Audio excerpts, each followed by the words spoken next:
Bienvenue. Si c'est la première fois pour toi de te connecter parce que quelqu'un t'aurait parlé de nos séances d'études bibliques hebdomadaires, bienvenue. Toi qui as déjà l'habitude de te connecter tous les mardis et mercredis à partir de 21h, de New York, bienvenue à tous ceux-là qui nous écoutent depuis le Maghreb africain. Je pense à ceux qui sont du côté de la Libye, du côté de l'Algérie, de l'Égypte, du Maroc, de la Tunisie. Je pense également à ceux-là qui sont du côté de l'Afrique de l'Ouest. L'Afrique de l'Ouest, c'est avec le Mali, le Sénégal et je sais qu'il y a également la Gambie. De ce côté, n'est-ce pas, le gros côté de l'Afrique, je n'oublie bien sûr pas ceux du Libéria ou de la Sierra Leone.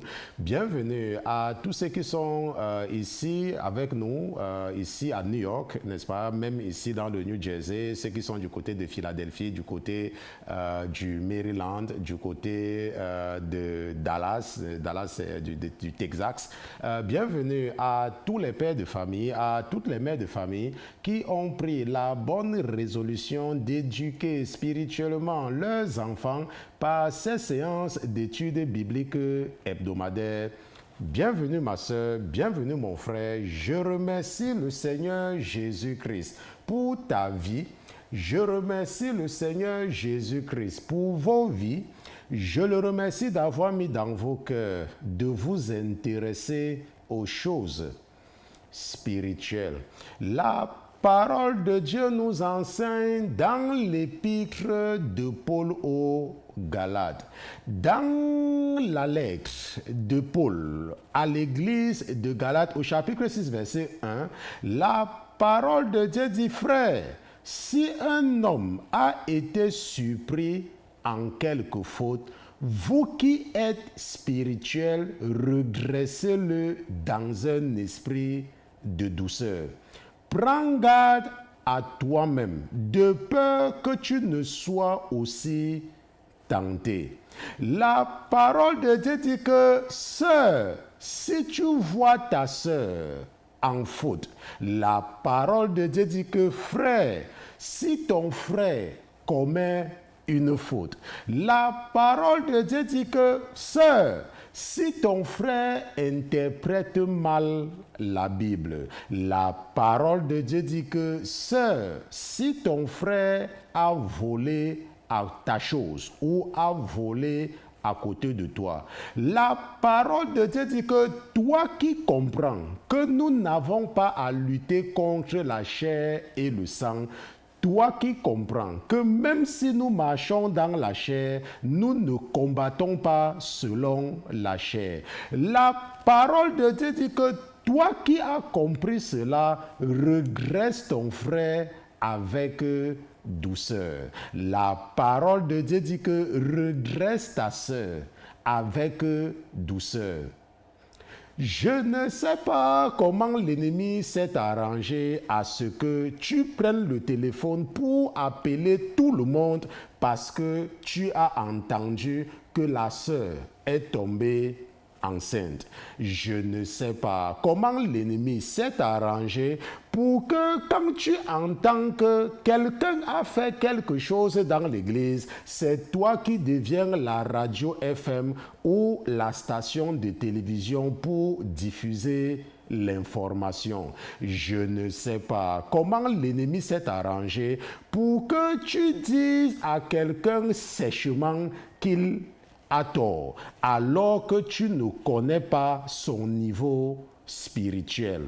Je ne sais pas comment l'ennemi s'arrange à te pousser à pécher parce que tu n'as pas l'esprit de douceur en toi. Je ne sais pas comment l'ennemi t'a piégé de cette façon, mais ce soir, la parole de Dieu a mis dans le cœur de ton frère et serviteur que je suis de te dire que tu dois apprendre à redresser les autres avec douceur et ne pas tomber dans le piège d'être toi-même condamné par le commérage ou alors par la dureté de ton langage devant le Dieu que tu croyais avoir raison.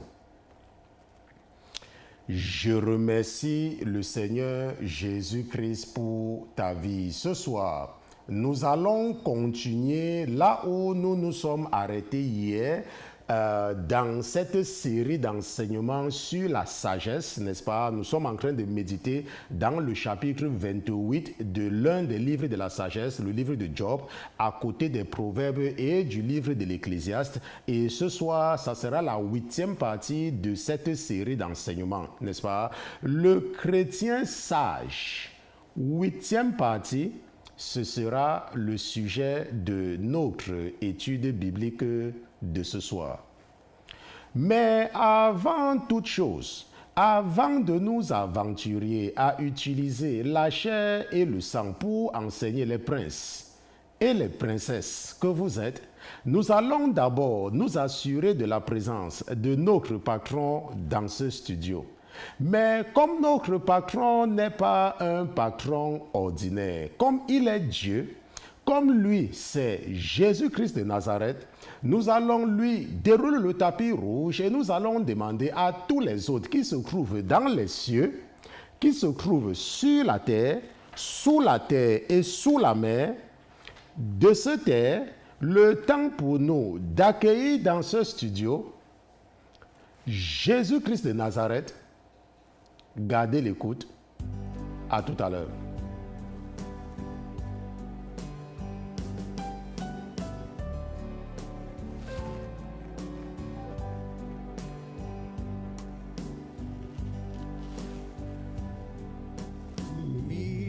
Miséricorde insondable, Dieu peut-il tout pardonner? Absoudre un si grand coupable et mes péchés oubliés. Jésus, je viens à toi, tel que je suis, je viens à toi. Jésus, je viens à toi, tel que je suis, prends-moi.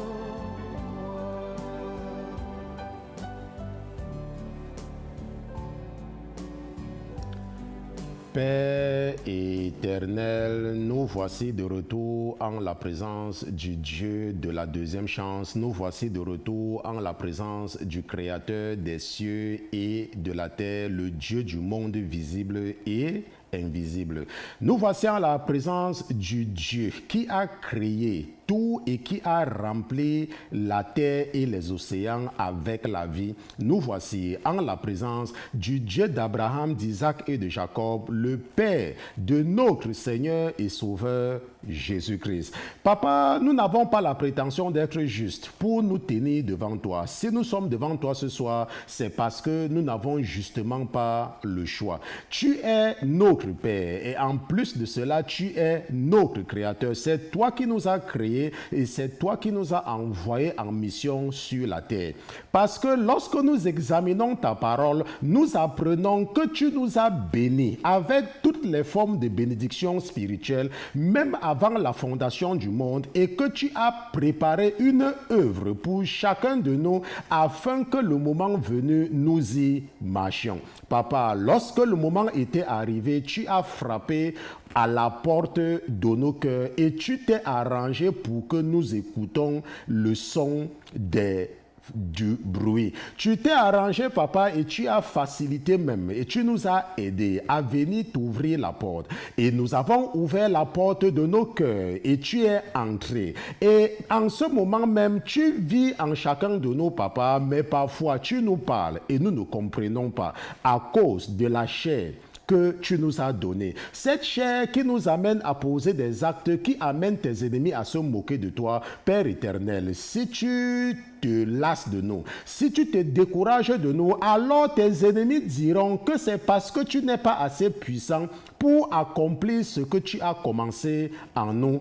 Papa, ne te fatigue pas de tes filles, ne te fatigue pas de tes fils. Papa, ne regarde pas leurs faiblesses, mais je te supplie de seulement regarder les intentions de leur cœur. Certains sont lents à comprendre et toi-même tu sais que lorsque tes enfants étaient sortis de la maison de servitude, Amalek avait attaqué l'arrière-garde et Amalek en avait tué beaucoup. Mais tu t'étais retourné contre Amalek et tu avais juré par toi-même que tu devais effacer la mémoire de Amalek dessus la terre. Et aujourd'hui, nous savons que tu as accompli cette parole parce qu'il n'y a aucune tribu à notre connaissance qui est identifiée comme les Amalécites. Mais nous savons que le même esprit est encore vivant. C'est cet esprit qui pousse tes enfants à refuser de se réveiller la nuit pour prier. C'est cet esprit qui empêche à ta fille, malgré le fait que tu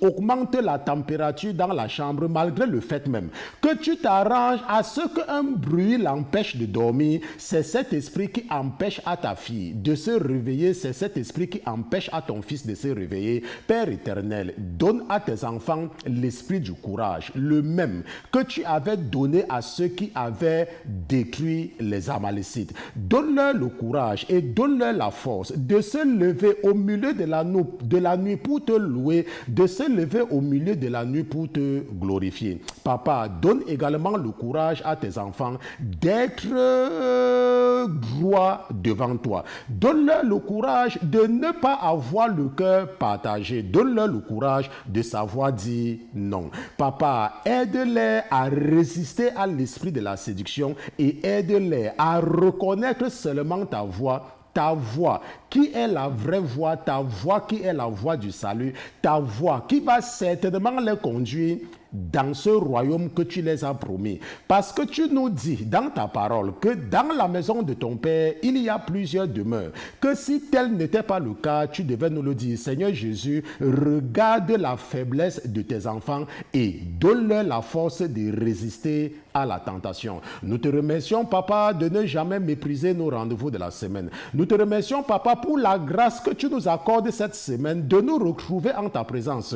2 fois en 2 journées consécutives, Papa, nous savons que c'est une grâce et nous te remercions pour cette faveur. Je te dis également merci, Papa, de m'empêcher d'utiliser mon raisonnement cartésien pour enseigner les princes et les princesses qui sont connectés en ce moment. Nous te remercions surtout à cause de tes bontés que tu renouvelles tous les jours pour nous au nom de Jésus-Christ, ton serviteur et tes enfants. D'une seule voix, nous te disons Amen, Amen, Amen, Amen, Amen, Amen, Amen, Amen.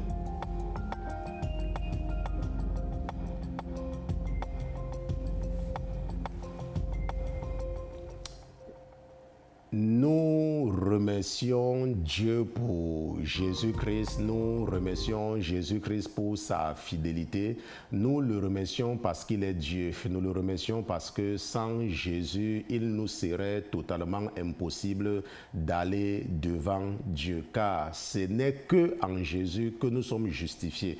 La Bible dit que dans une maison, il n'y a pas seulement les vases d'or, il y a les vases d'argent, il y a les vases d'argile, il y a les vases à usage honorable et des vases à usage vulgaire. Ok, donc nous ne sommes pas tous les mêmes. Nous avons parmi nous des frères et des sœurs qui sont encore faibles et c'est à nous de les encourager.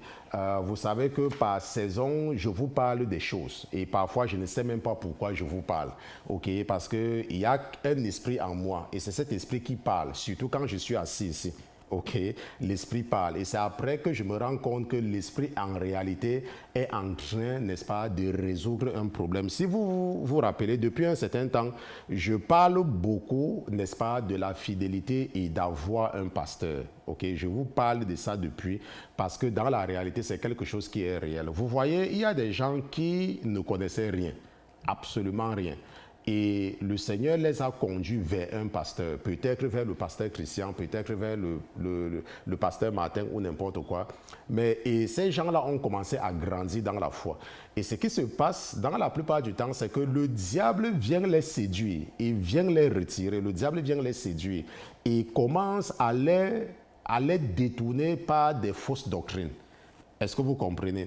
Et c'est pour cela que lorsque tu as un pasteur, et je vais répéter cela, ok, apprends à écouter un pasteur. Tu peux aller, n'est-ce pas, apprendre. Tu peux aller faire des recherches et tout, mais quand tu as un problème, viens toujours vers un pasteur, un seul. Ne prends pas l'habitude de t'adresser à plusieurs pasteurs. Ça, c'est ce qu'on appelle la prostitution. Et quand tu es prostitué dans le monde spirituel, tu as beaucoup de portes ouvertes dans ta vie. Et ce qui se passe, c'est quoi? L'ennemi peut facilement s'aimer dans ta vie parce que l'ennemi sait que parmi les gens que tu t'agresses, il y a un de ces agents. Rappelle-toi, la Bible dit qu'il y a beaucoup de loups en peau de brebis. On se comprend. Mais si tu as seulement un pasteur, ça sera très difficile pour le diable de te communiquer des fausses doctrines parce qu'il sait que de toute façon, tu vas aller demander à ton pasteur. Tu vois un peu? Parce qu'il y a beaucoup parmi vous qui êtes des prostituées. Ça veut dire que votre téléphone est rempli des noms des pasteurs. Pasteur ceci en anglais, en français, en chinois. D'autres même les pasteurs même en patois. Vous voyez? Et ce n'est pas bien. Ok? Ce n'est pas bien. Il faut apprendre à avoir un pasteur. C'est très important pour ta propre sécurité spirituelle. Ok, et hier, je parlais de quelque chose comme ça, et cette nuit, je remercie le Seigneur d'avoir attiré l'attention de l'une de vos sœurs par rapport à ça. Pourquoi? Parce que si tu prends l'habitude de venir toujours demander à ton pasteur, ok, par rapport à ce que tu as entendu, ça sera très difficile pour toi de tomber dans l'apostasie. Je vous ai parlé, par exemple, plusieurs fois, n'est-ce pas, de la jurisprudence spirituelle, n'est-ce pas? Et je vous ai également parlé de la grâce. Nous avons compris que la grâce, c'est quoi? Quand on dit que nous sommes dans la dispensation de la grâce, ce n'est pas que la loi ne s'applique plus à nous, mais c'est seulement parce que Dieu nous utilise pour rendre jaloux, n'est-ce pas, les enfants d'Abraham. Parce qu'eux, ils l'ont rendu jaloux dans le désert. Et nous sommes donc exonérés de beaucoup de lois spirituelles. Par exemple, la loi sur les fêtes, la loi sur les interdits alimentaires. Parce que nous, en tant que chrétiens, nous mangeons tout. Il n'y a pas une nourriture que tu vas dire que tu ne manges pas parce que c'est pur ou c'est impur. Nous, nous mangeons tout. Parce que c'est biblique. On se comprend. Maintenant, quelqu'un peut venir vouloir t'endoctriner avec l'apostasie en te disant que nous devons observer la fête des pains sans levain parce que Dieu a dit que ça doit être observé de génération en génération. Or, ton pasteur t'a montré à la lumière de la parole de Dieu, Colossiens chapitre 2 verset 17, que tout cela c'était l'ombre des choses à venir et que personne ne doit te condamner au sujet du manger ou du boire ou d'un jour de fête ou de sabbat. On se comprend? Maintenant, la Bible te dit, ok, que personne ne doit te condamner au sujet d'une fête. Ok? Maintenant, et toi, parce que tu ne veux pas écouter ton pasteur, parce que quand tu as un doute, tu ne viens pas vers ton pasteur, l'ennemi maintenant a l'occasion, a l'opportunité, ok, de t'endoctriner. Colossiens chapitre 2, verset 16, n'est-ce pas? Je peux commencer par là. L'ordinateur est un peu clair. Donc, c'est pour cela que, regardez un peu ce que la Bible dit. Ok? La Bible dit que personne, donc, ne vous condamne au sujet du manger ou du boire. Personne. On se comprend que personne. Ça veut dire quoi? Ça veut dire que même si tu bois de l'alcool, la Bible dit que personne ne doit te condamner pour ça. On se comprend. Mais nous avons compris pourquoi le chrétien ne boit pas. Parce que Dieu nous parle des dangers. Ok, Dieu nous parle des dangers de l'alcool. C'est pour ça qu'un chrétien ne boit pas l'alcool. Parce que tu connais les dangers. Mais on ne doit pas te condamner. Parce que tu manges ceci ou parce que tu manges. Parce que la Bible dit ça. Donc moi, en tant que chrétien, je mange tout. Parce que ma Bible me dit que personne ne doit me condamner par rapport à ça. Et il n'y a pas un passage biblique où Dieu nous a montré qu'il y a, par exemple, une nourriture qui est mauvaise. Comme par exemple, il nous montre que la boisson est mauvaise. On se comprend. Mais il dit qu'on ne nous condamne pas par rapport à ça. Et il dit que personne ne doit nous condamner par rapport à une fête. On se comprend? Il n'y a pas quelque part dans la Bible où on dit que tu ne dois pas fêter Noël. C'est écrit où? Si tu veux, tu fêtes. Si tu veux, tu ne fêtes pas, c'est ton problème. Mais si tu es spirituellement mature et tu comprends que Noël n'a rien à voir avec Jésus ou l'anniversaire de Jésus, tant mieux pour toi. Mais tu ne condamnes pas parce que la Bible dit qu'on ne doit pas te condamner au sujet d'une fête. On se comprend? Et on dit qu'on ne doit pas te condamner au sujet du sabbat ou d'une nouvelle lune. Parce qu'il y a les gens qui célèbrent les nouvelles lunes, okay, surtout dans le judaïsme. Mais nous ne sommes pas des juifs. Donc il est très important, et je suis en train d'insister parce que le Seigneur est en train de s'adresser à beaucoup de vous, apprenez à être fidèles. Une femme a un mari. Un enfant a un père et une mère. Devant Dieu, c'est toujours une question de fidélité et de loyauté. Ok, il faut éviter la procession. Imagine un enfant qui passe le temps à demander les conseils à plusieurs mamans. L'enfant là va finir par retenir quoi? Elle vient demander à sa mère, oh maman, je fais comment? Elle quittait pas, elle demande à la soeur de sa mère, elle quittait pas, elle demande à sa grand-mère, elle quittait pas, elle demande. L'enfant là serait un enfant embrouillé, c'est même un enfant qui est bête. Un enfant, quand une fille a des problèmes, elle peut voir sa mère, si sa mère est en vie. Si sa mère n'est pas en vie, ok, elle peut maintenant élire quelqu'un où le Seigneur peut déposer dans son cœur la personne à qui aller demander conseil. On se comprend. Et je sais qu'il y a parmi vous des personnes qui comprennent ce que je suis en train de dire. Ok, les personnes qui comprennent. Mais il y en a qui ne comprennent pas. On se comprend. Il y en a qui ne comprennent pas. Il y a certains parmi vous que le Seigneur vous rappelle. Écoute tel pasteur. Écoute tel pasteur. Ok, ne soyez pas prostitués. Ok, il faut être loyal et fidèle. Et ça vous aide à grandir dans votre croissance. Maintenant, hier, nous nous sommes arrêtés sur la crainte de l'Éternel comme connaissance de Dieu dans Proverbes chapitre 2. Et nous avons compris que si tu disposes ton cœur à faire certaines choses, alors tu comprendras la crainte de l'Éternel. Et quand tu vas comprendre, n'est-ce pas, en ce moment, tu vas trouver la connaissance de Dieu. Nous avons vu ça hier et c'est là où nous sommes arrêtés. Et je vous ai dit hier que je ne serai pas en studio à moins que le Seigneur ne le veuille. Et ça a été sa volonté parce que je ne me suis même pas assis. N'est-ce pas? À peine je suis rentré du travail, juste me déshabiller et bam, je suis entré directement en studio. Donc je remercie le Seigneur pour la vie, n'est-ce pas, du frère Pierre et de mon épouse qui sont, n'est-ce pas, ils sont toujours prêts, n'est-ce pas, à tout moment. Maintenant, et je vous ai dit hier que je devais aussi vous parler de l'esprit de la crainte de l'Éternel. Allons un peu dans Ésaïe chapitre 11 et nous allons voir quelque chose ensemble là-bas, n'est-ce pas? Ésaïe, n'est-ce pas, c'est un des livres que j'aime également beaucoup. Je sais que c'est l'un des livres les plus difficiles à comprendre. Ésaïe chapitre 11 et lisons à partir du verset 1. Ok. Qu'est-ce que la Bible dit? La Bible dit que « Mais il sortira un rejeton du tronc d'Isaïe, et un surgeon naîtra de ses racines. » Ok, Isaïe, bien sûr, nous savons que Isaïe, ou Jesse, n'est-ce pas? En anglais, je pense que c'est Jesse. En français, c'est Isaïe, c'est le père de David. Et nous savons que Jésus, n'est-ce pas, est le fils de David. Ok, Jésus est le fils de David. Ok, et la Bible dit que quoi? Et l'esprit de l'Éternel reposera sur lui. Et vous voyez qu'on parle d'esprit ici avec E majuscule.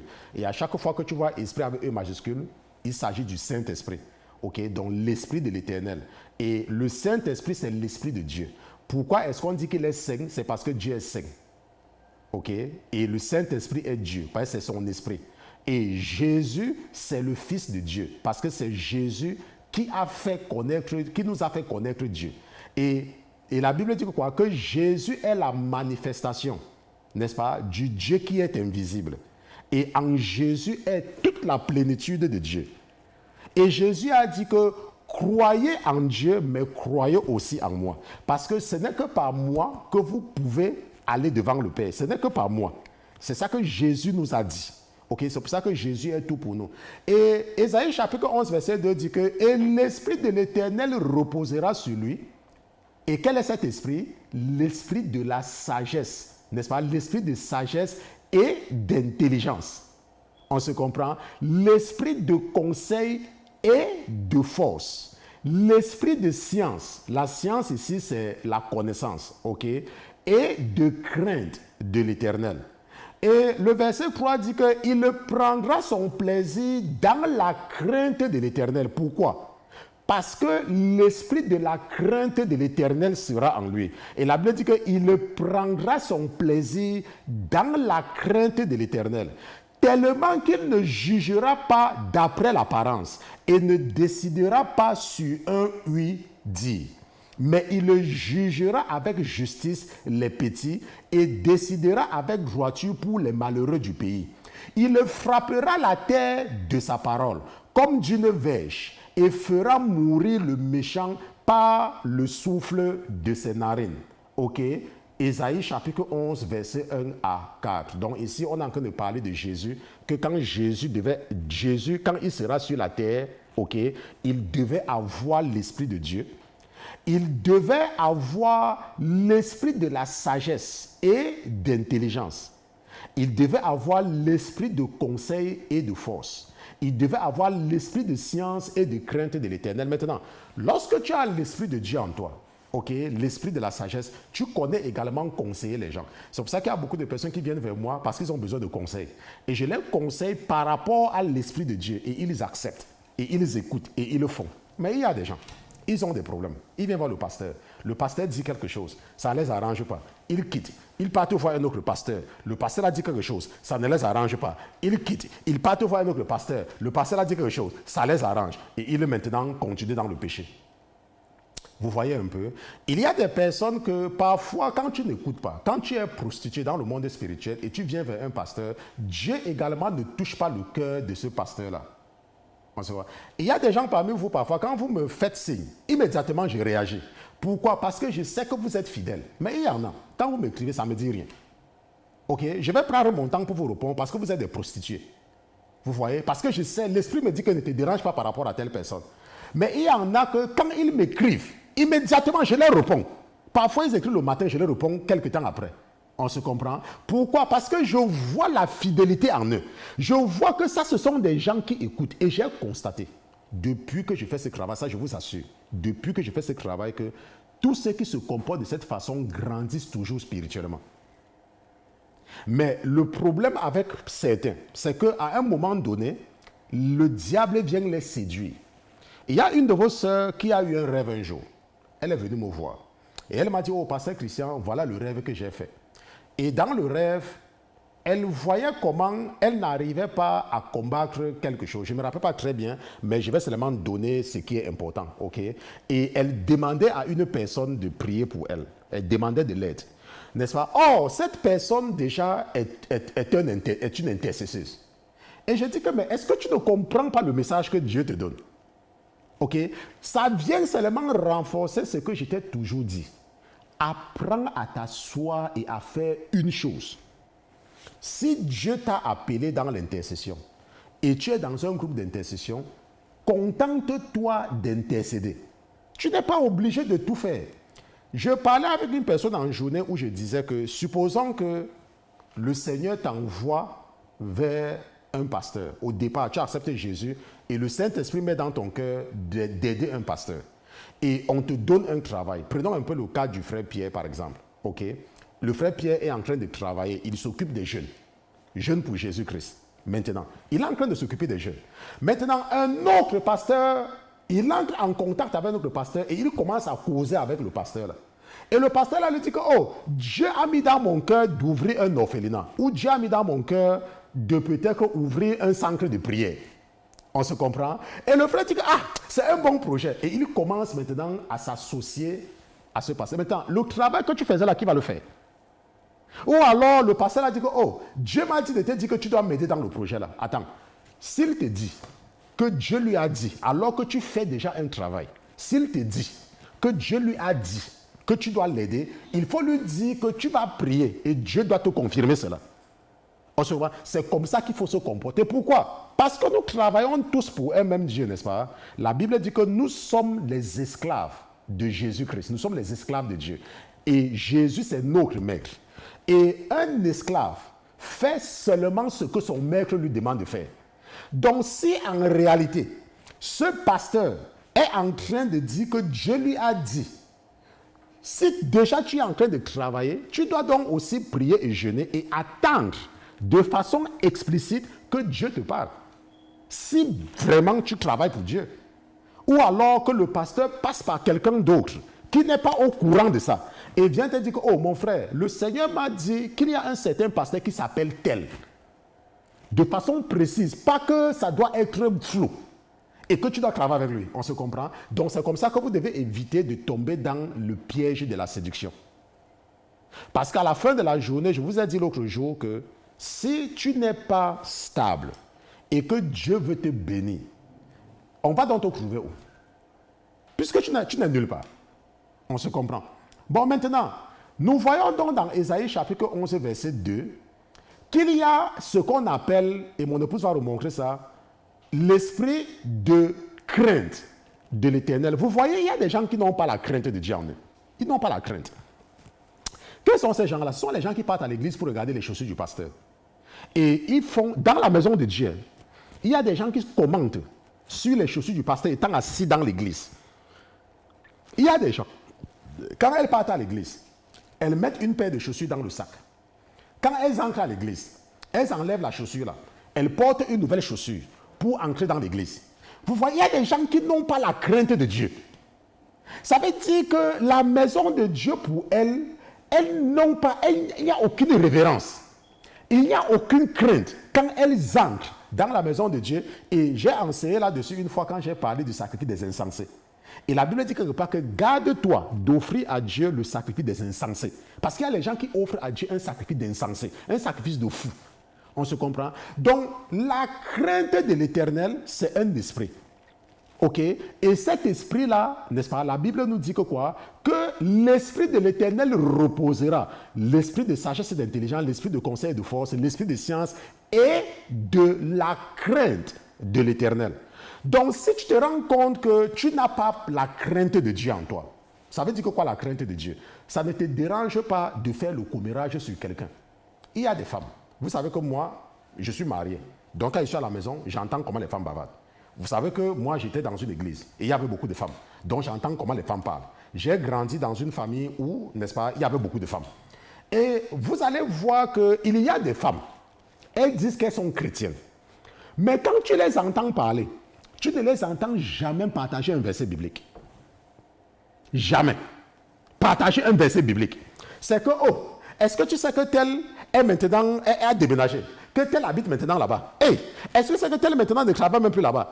On ne t'a pas dit, l'enfant de tel est malade. Hein? Et tu sais même que l'enfant là, depuis même là, je te dis, elle-même aussi là, comme elle insultait même les enfants des autres là, c'est aussi bien comme ça arrivé pour elle comme ça. Hey, est-ce que tu sais, les chrétiennes, deux chrétiennes, tu ne les entends jamais parler de la Bible.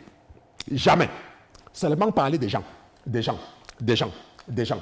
Des gens.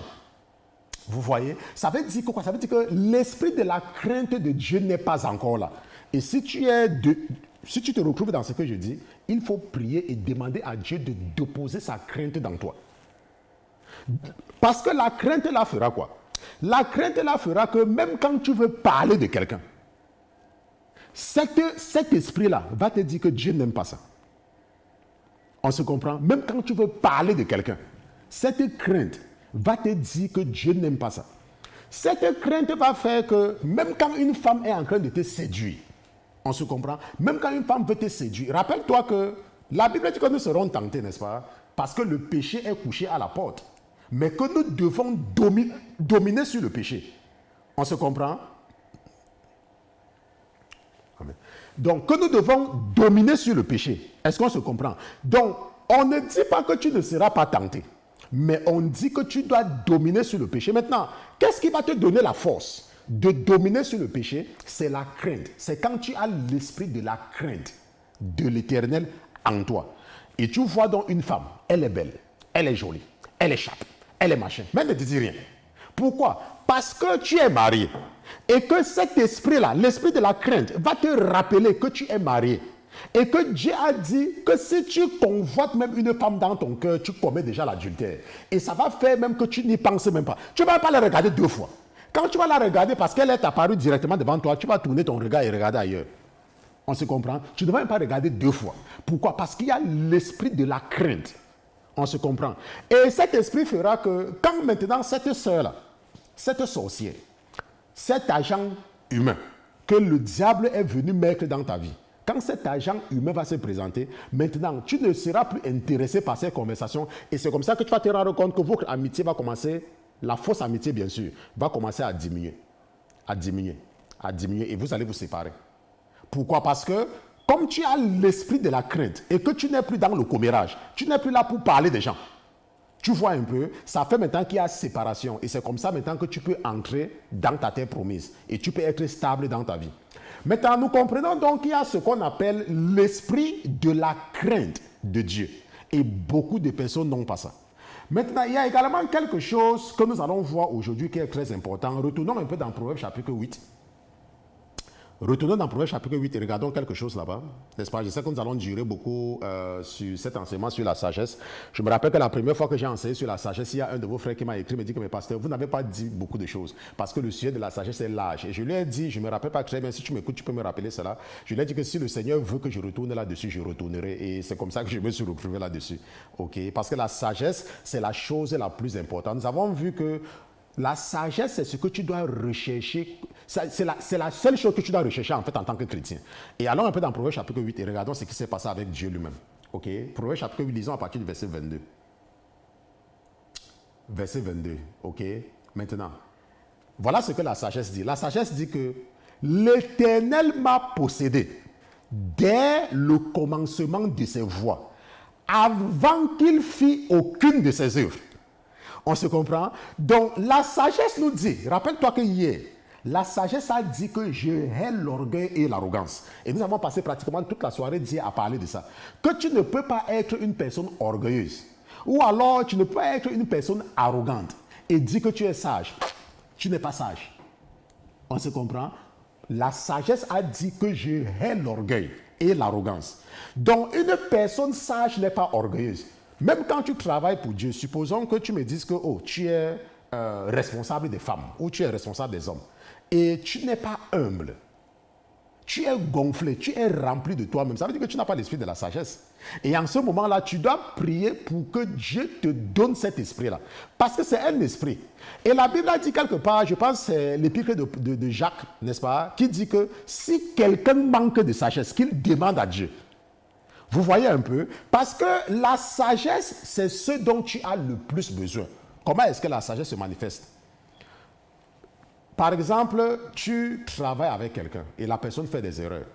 Et la Bible nous a dit tout à l'heure, n'est-ce pas, que toi qui es spirituel, tu dois redresser celui qui a fait une faute avec douceur. Toi qui es spirituel. Ok, maintenant, le frère a fait une faute. Le frère a fait une erreur. Maintenant, je le corrige. Je peux par exemple le suspendre.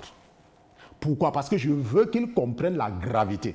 Mais je ne vais pas le suspendre indéfiniment. Attends, ça c'est quel esprit que tu as sur toi?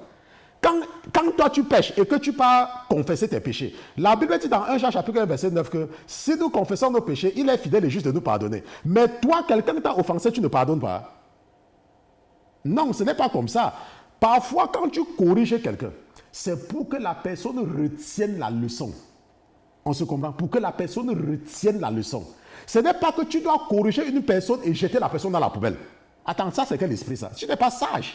Pourquoi? Parce que la Bible dit que la sagesse, n'est-ce pas, est juste. Nous avons vu tout à l'heure dans Ésaïe qu'il sera juste, il exécutera la justice. Et la sagesse a la crainte de Dieu. Et qu'est-ce que nous voyons dans Proverbe chapitre verset 22, n'est-ce pas? La sagesse dit que l'Éternel m'a possédé dès le commencement de ses voies, avant qu'il ne fît aucune de ses œuvres. Et il dit que quoi? Et la sagesse dit que j'ai été établi depuis l'éternité, dès le commencement, dès l'origine de la terre. Vous voyez un peu? Et la sagesse dit quoi? Nous allons lire jusqu'au verset 30. J'ai été engendré lorsqu'il n'y avait encore point d'abîme. On se comprend? Lorsqu'il n'y avait point encore d'abîme ou lorsqu'il n'y avait encore point d'abîme, ni de fontaine riche en eau. Donc nous voyons que la sagesse était là avant que Dieu ne fasse quoi que ce soit. Et la sagesse dit que j'ai été engendré avant que les montagnes fussent assises et avant les coteaux. Avant qu'il eût fait la terre et les campagnes et le commencement de la poussière du monde, quand il agençait les cieux, j'y étais. Quand il traçait le cercle au-dessus de l'abîme, ça veut dire quand il faisait les cieux, n'est-ce pas? Il dit, quand il fixait, elle dit que quand il fixait les nuages en haut, quand il faisait jaillir les fontaines de l'abîme, responsable du déluge, n'est-ce pas? Quand il imposait à la mer sa loi, que le sable va marquer ta limite, afin que ces zones n'en franchissent pas les limites, quand il posait les fondements de la terre, alors j'étais auprès de lui son ouvrière. J'étais ses délices de tous les jours et je me réjouissais sans cesse en sa présence. Donc, qu'est-ce que nous voyons ici? Là, nous voyons que la sagesse, même Dieu, n'est-ce pas, a tout fait avec la sagesse. Lorsque Dieu a créé l'enfer, c'était par sagesse. Pourquoi? Parce que la sagesse, c'est la sagesse qui a fait comprendre à Dieu qu'il faut un instrument de justice. Comment est-ce que tu vas donc être juste sans instrument de justice? C'est pour cela que Dieu a créé l'enfer et il a créé les démons. On se comprend? C'est pour cela qu'il s'est arrangé pour que certains anges se révoltent. C'est lui qui s'est arrangé. On se comprend? Il s'est arrangé. Pourquoi? Parce qu'il devait les utiliser et comme il les utilise pour corriger les méchants. Quand tu pêches, alors il te confie à quelqu'un qui va te corriger. On se comprend? Si tu vis dans le péché, il va s'arranger, il va permettre à un démon, le démon du sida, d'entrer dans une femme ou d'entrer dans un homme. Et toi maintenant, parce que tu ne connais pas regarder une femme et fermer tes yeux, parce que tu ne connais pas demander à l'affaire là de rester tranquille. Vous savez qu'il y a des femmes, elles ne savent pas garder leurs sous-vêtements. Dès qu'elles voient un homme, oh, le gars là, il est beau, oh, il est chaud, oh, chaud gars, il est chaud. Il y a les hommes, ils ne peuvent pas voir une femme et rester tranquille. Quand ils regardent la femme, oh, elle est chaude, je veux, je veux, je veux. Comme tu ne connais pas rester tranquille là, ce qu'il fait donc, c'est qu'il a donc créé des instruments de justice. Et il permet à l'esprit du sida, il permet à l'esprit, n'est-ce pas, de la gonocoxie, l'esprit de la syphilis, de l'hépatite C, de l'hépatite B, n'est-ce pas, d'entrer dans un homme ou dans une femme. Et toi maintenant, Shoga, on te prêche contre la fornication, tu n'entends pas. Et tu pars maintenant, tu dis à la femme là que, hey, je t'ai vu l'autre jour, tu traversais la route, je n'ai pas dormi la nuit. Et quand je t'ai encore vu aujourd'hui là, j'ai failli faire l'accident. Parce que quand je te vois, je ne te vois pas et mon cœur fait comme si je t'ai vu. Ok, mais ça, et vous partez à l'hôtel, c'est comme ça qu'après ça, quand tu veux pisser, ce n'est que ta tête qui commence à chercher les urines pour que ça sorte. Vous voyez, Dieu, ce n'est pas la sagesse que Dieu a créé les démons. Ce n'est pas la sagesse. La sagesse dit que j'étais auprès de lui, son ouvrière. J'étais ses délices de tous les jours et je me réjouissais sans cesse en sa présence. La sagesse dit que quand il imposait à la mer sa loi afin que ses eaux n'en franchissent pas les limites, n'est-ce pas? La sagesse dit que quand il fixait les nuages en haut, quand il faisait jaillir les fontaines de l'abîme, quand il agençait les cieux, j'y étais. Quand il traçait même le cercle au-dessus de l'abîme, j'étais là. Donc, à la fin de la journée, nous voyons donc que Dieu lui-même, n'est-ce pas, fait usage de la sagesse dans tout ce qu'il fait.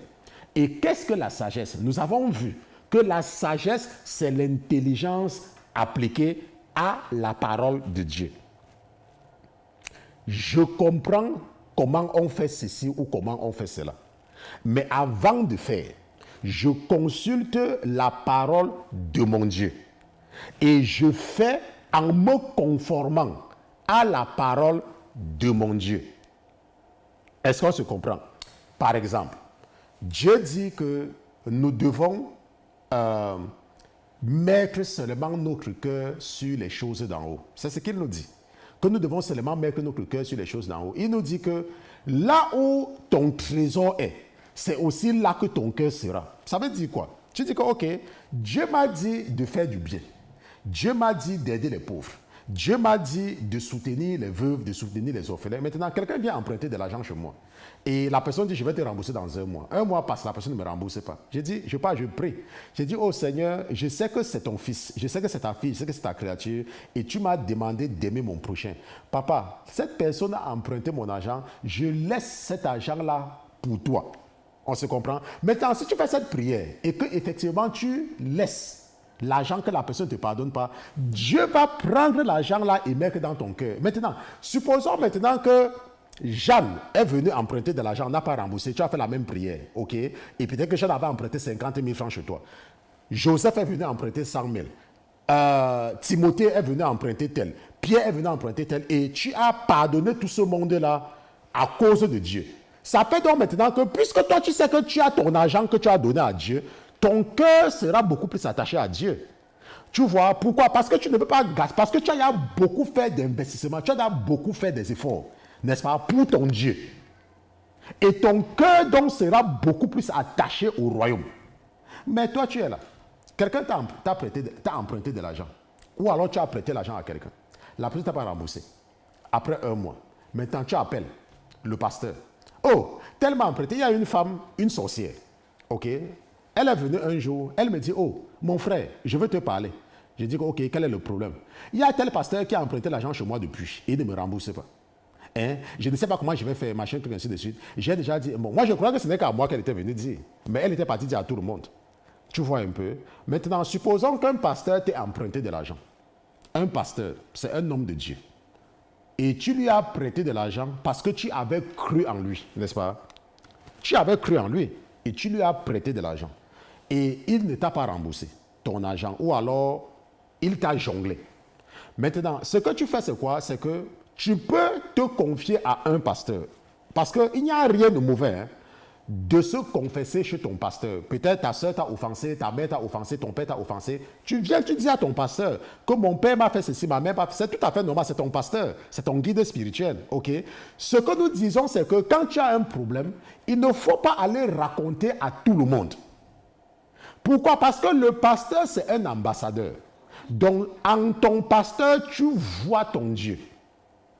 Donc, ce n'est pas le pasteur que tu vois. C'est parce que la raison pour laquelle tu vas avec le pasteur, c'est parce que tu es en train d'aller vers Dieu. Tu peux parler à ton Dieu. Et le pasteur écoute. Et l'esprit dans ton pasteur est en train d'écouter. Maintenant, ça devient un péché. Rappelle-toi ce que nous avons vu tout à l'heure en Galates chapitre 6, verset 1. Ça devient un péché lorsque tu commences à en faire un commérage. Peut-être c'était un faux pasteur. Peut-être. Peut-être il est dans des problèmes financiers. Peut-être, tu ne sais pas. Peut-être Dieu l'a rejeté en chemin, comme Dieu a rejeté Saul. On ne sait pas. Ce que tu fais en tant que chrétien, tu gardes ça pour toi et tu lui pardonnes. Et tu laisses. Et tu dis, Seigneur Jésus, je fais ça à cause de toi. Et quand tu fais comme ça, l'argent là rentre automatiquement dans ton compte à la Banque internationale de Sion. On se comprend? Ça entre automatiquement dans ton compte. Bon, maintenant, mais si après tu pas dit à quelqu'un que, oh, tel m'avait emprunté l'argent, je lui ai pardonné cela, et ne lui prête pas l'argent, immédiatement, l'argent là qui était dans le compte, on jette ça. Parce que la Bible a dit que quoi? Que si tu recherches la gloire des hommes, alors tu n'as aucune gloire au ciel. On se comprend? Donc, ce que je voulais vous amener à comprendre surtout ici, c'est que Dieu a fait tout avec la sagesse. On se comprend, Dieu a fait tout avec la sagesse. Maintenant, nous allons maintenant voir comment le sage est heureux. Parce qu'il y a des femmes qui m'écrivent souvent, ou il y a des hommes. Oh, pasteur, ma femme ne me respecte pas. Vous voyez un peu? Oh, pasteur, mon mari ne s'occupe pas de moi. Allons un peu dans Deutéronome chapitre 4. Non, allons au verset 31. Restons toujours dans le proverbe, mais allons au verset 31. Et regardons quelque chose là-bas. Verset 31. N'est-ce pas? Qu'est-ce que la sagesse dit? La sagesse dit que je trouvais ma joie dans le monde et sur la terre, et mon bonheur parmi les enfants des hommes. Tu vois, la sagesse est en train de nous dire que si tu la possèdes, tu seras dans la joie, même dans le monde. Et que tu vas être heureux parmi les gens, tu seras heureux. On se comprend pourquoi? Parce que quand tu es sage, tu n'es pas orgueilleux. Quand tu es sage, tu es simple et tout le monde t'aime. On se comprend, tout le monde, n'est-ce pas, tout le monde t'aime. Maintenant, ceux qui sont possédés ne vont pas t'aimer, mais toi, tu vas toujours leur démontrer l'amour et ça va les fragiliser. On se comprend? Et le verset 32 dit que quand nous allons jusqu'au verset 36, il dit, maintenant donc mes enfants, écoutez-moi.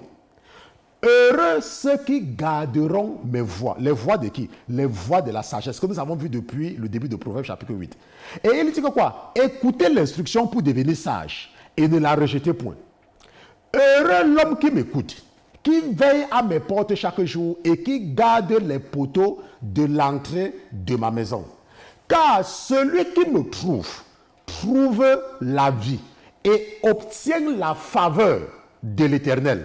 On se comprend? Et la sagesse dit quoi? Le dernier verset. Mais celui qui m'offense fait tort à son âme. Tous ceux qui me haïssent aiment la mort. On se comprend? La sagesse dit que celui qui me trouve la vie et obtient la faveur de l'Éternel. Tu vois? Donc, lorsque tu opères avec sagesse, tu vois, tu obtiens la faveur de Dieu. Par exemple, je vous ai raconté comment mon épouse et moi, nous avons décidé de payer le loyer et demander à quelqu'un de vivre gratuitement chez les Blancs. Hein, je ne parle pas en Afrique. Et vous savez que chez les Blancs, c'est le loyer qui prend tout l'argent. La majorité de l'argent part dans le loyer, n'est-ce pas? Je suis sûr qu'il y a des gens à l'époque qui allaient dire que, mais attends, vous êtes même comment? Machin truc. Mais Dieu nous a bénis. Vous voyez un peu, Dieu nous a bénis après, à cause de ce que nous avons fait. Maintenant, quand tu es sage, tu aimes les vieilles personnes. Quand tu es sage, tu aimes les personnes âgées. C'est la sagesse. Pourquoi? Parce que Dieu, n'est-ce pas, aime les personnes âgées. Pourquoi est-ce que Dieu aime les personnes âgées? Parce que les personnes âgées sont faibles. Et Dieu est toujours avec les faibles. Donc, si tu es sage, tu seras toujours respectueux envers les personnes âgées. Si tu es sage, et en ce moment, tu vas obtenir la faveur de Dieu. Est-ce que tu vois comment ça opère?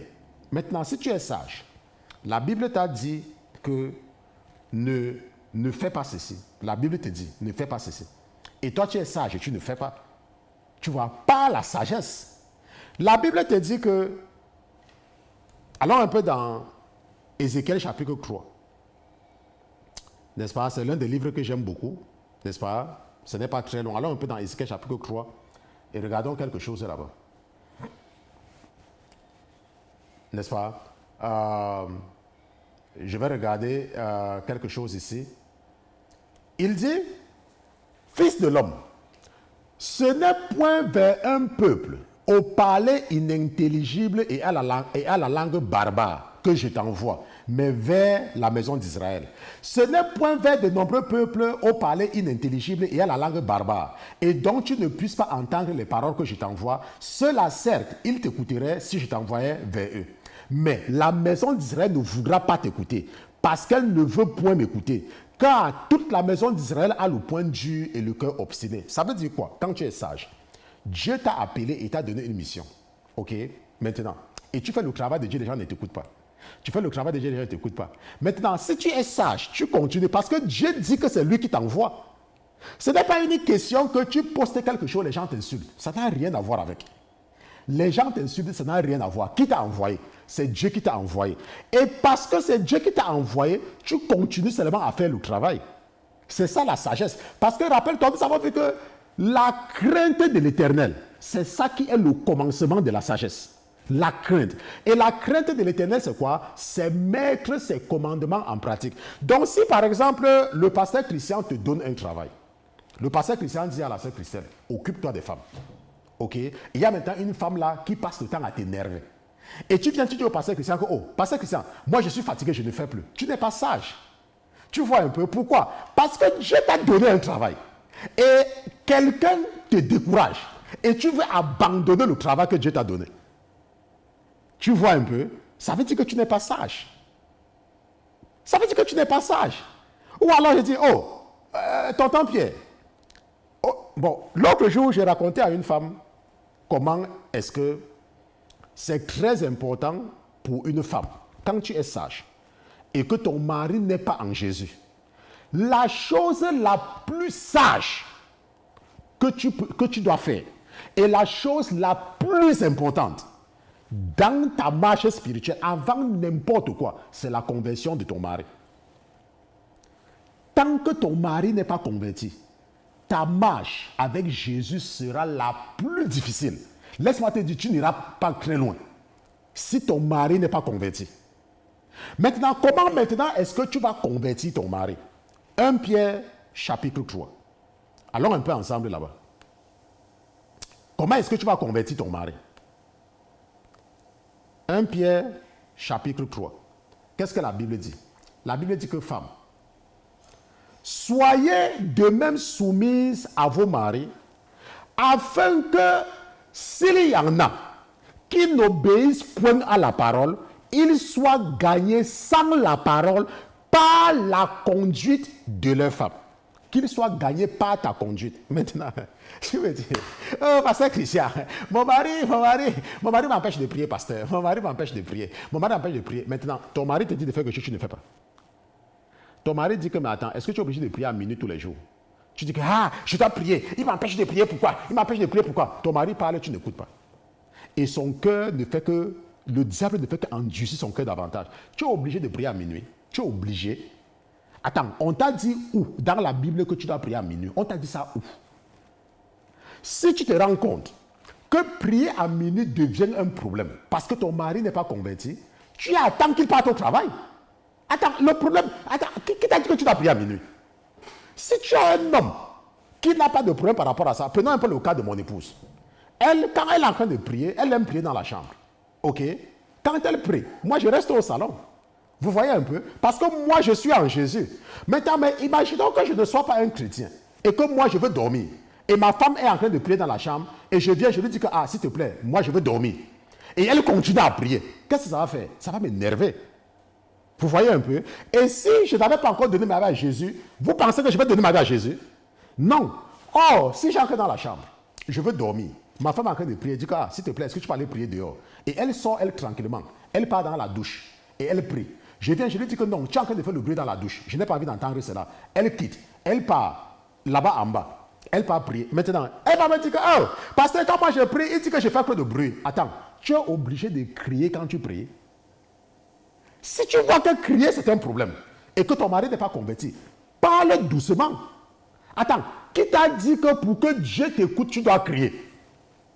Qui t'a dit ça? C'est écrit où? Maintenant, si tu as un mari qui est déjà converti et qui comprend ces choses, et maintenant que le Saint-Esprit t'attrape et toi tu peux prier avec autorité et tu peux faire le bruit, il n'y a pas de problème, mais si ça cause un problème, prie normalement. Qui t'a dit qu'il faut la guerre dans la prière? Il y a la guerre sur ça. Donc, il y a donc beaucoup de femmes il y a des femmes, elles sont en Jésus depuis 10 ans et le mari n'a pas donné sa vie à Jésus. 10 ans. Si tu es en Jésus depuis 10 ans et ton mari n'a pas donné sa vie à Jésus, il faut te poser des questions. Dans ta propre relation, dans ta propre vie spirituelle. C'est parce que tu te comportes très mal. Tu te comportes très mal. Tu ne connais pas arranger la maison. Tu ne connais pas t'occuper des enfants. Tu ne connais même pas faire que quand il entre à la maison, qu'il ne sente qu'il est à la maison.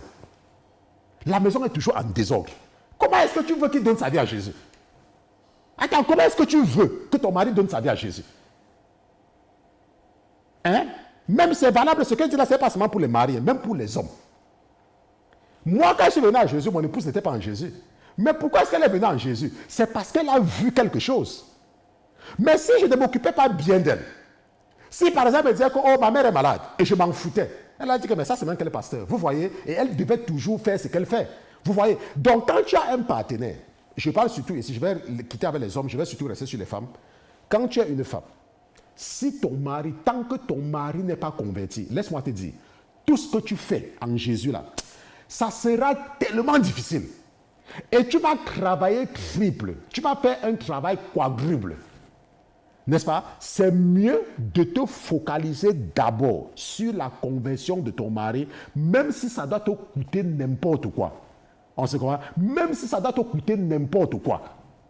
Focalise-toi. Prie beaucoup et jeûne beaucoup pour la conversion de ton partenaire.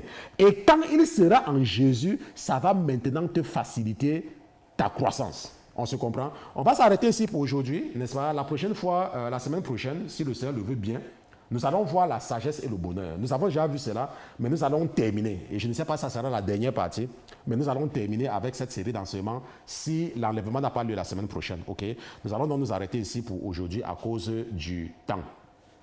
Si c'était la première fois pour toi de te connecter, nous sommes la Sainteté FM, nous sommes la Sainteté Télévision, nous sommes le ministère chrétien pour la vie de sanctification. Nous sommes basés aux États-Unis, plus précisément dans l'État du New Jersey, n'est-ce pas? Nous sommes à Newark, dans le New Jersey, au 119, n'est-ce pas, Chadwick Avenue, n'est-ce pas? C'est aussi là que pour le moment, nous tenons nos cultes hebdomadaire, le culte du dimanche, qui commence à partir de 10h. Donc nous allons nous retrouver dimanche et nous sommes dans une série d'enseignements également. Ok, nous allons continuer si le Seigneur le veut, si ce n'est pas terminé. Ok, parce que moi j'enseigne par inspiration. Et si tu veux te joindre à nous, n'est-ce pas, tu es le bienvenu, 119 Chadwick Avenue, n'est-ce pas, 10h, 12h30. Et notre culte également passe en direct. Si tu veux recevoir les notifications quand nous sommes en direct, nous avons un forum. Écris-nous, contact à la sainteté.com, contact à la sainteté.com et écris-nous avec ton prénom, ton numéro de téléphone et puis nous allons t'ajouter dans le forum et tu seras au courant des activités de ce ministère. Nous avons également un groupe de femmes. Femmes chrétiennes partagent la parole avec la sœur Christelle, n'est-ce pas? C'est un groupe où nous encourageons les femmes à lire la Bible. Nous les donnons également les devoirs. Nous les encourageons à mémoriser les versets bibliques. Elles ont également une séance de partage hebdomadaire dans un programme qu'on appelle Secret d'amour, n'est-ce pas? C'est un programme que j'aime beaucoup parce qu'elles se retrouvent et elles débattent, n'est-ce pas? Pas les débats du monde, n'est-ce pas? Elles partagent ce qu'elles ont compris par rapport à un personnage biblique. La plupart, c'est un personnage féminin et ça les permet de grandir. Si tu veux joindre, n'est-ce pas, ce groupe de femmes, tu peux les écrire, n'est-ce pas, à femmes partagent la parole à la sainteté.com, femmes partagent la parole à la sainteté.com. Nous avons également un groupe de jeunes. Ici, là, c'est pour l'édification de la jeunesse chrétienne. La Bible dit que souviens-toi de ton Créateur pendant les jours de ta jeunesse, ok? Et c'est très important quand tu es jeune de servir Dieu. Et quand tu vas vieillir, ça va te rattraper. Ok? Dieu n'oublie pas le service des jeunes. Et nous avons un groupe pour encourager les jeunes. Et ils ont des séances régulières de jeûne, n'est-ce pas? Je pense qu'ils jeûnent tous les samedis et tous les dimanches. Si vous savez que j'ai tellement de choses dans la tête, ils jeûnent tous les week-ends. Ok, ils ont des programmes également entre eux.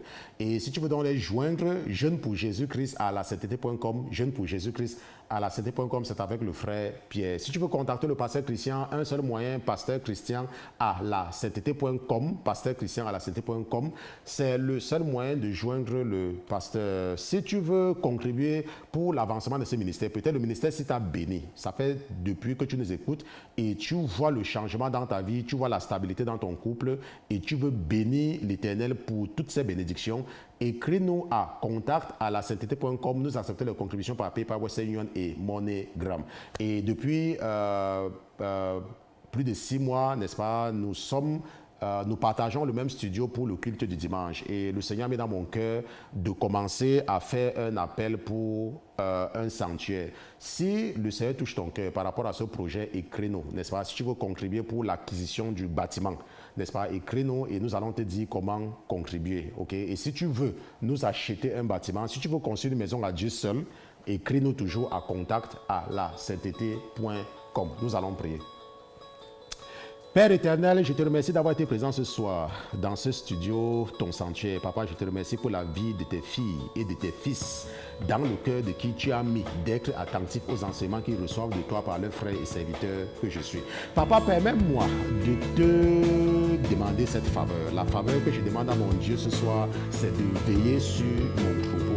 Papa, permets-moi de te demander aussi cette faveur. Papa, éduque mes frères et mes sœurs, encourage-les à te rechercher, encourage-les à creuser ta connaissance, encourage-les à rechercher la connaissance et la sagesse comme de l'or, parce que c'est la chose la plus précieuse dont ils ont et elles ont besoin. Papa, merci de m'avoir exaucé ce soir. Papa, merci également de les couvrir par ton sang précieux. Papa, merci de les couvrir par tes ailes protectrices. Papa, merci de déclarer dans le monde spirituel qu'ils sont intouchables et que toute entité spirituelle qui touchera quelques membres de mon troupeau recevra ton feu et les anges les attraperont cette entité et renverront cette entité dans les profondeurs de l'enfer pour une durée indéterminée au nom de Jésus-Christ de Nazareth. Père éternel, merci d'avoir trouvé grâce devant toi. Papa, merci également d'avoir été avec nous 2 fois cette semaine. C'est une grâce et nous sommes reconnaissants pour cette faveur.